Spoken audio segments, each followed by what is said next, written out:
बेचारे की मैंने पाँव टूटा था, वो उनको पट्टी वगैरह लगाई है मैंने। अब इसको खाना खिला रहा हूँ। बेचारा सुबह से भूखा था, अभी खाना भी खा रहा, पहले दर्द से रो रहा था।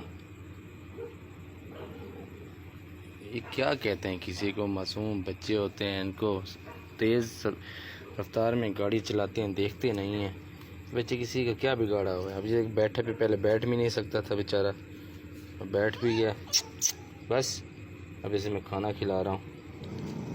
ओए उधर डॉगी जो है ना, कुत्ते जो है ना, अपनी आदत से मजबूर हैं।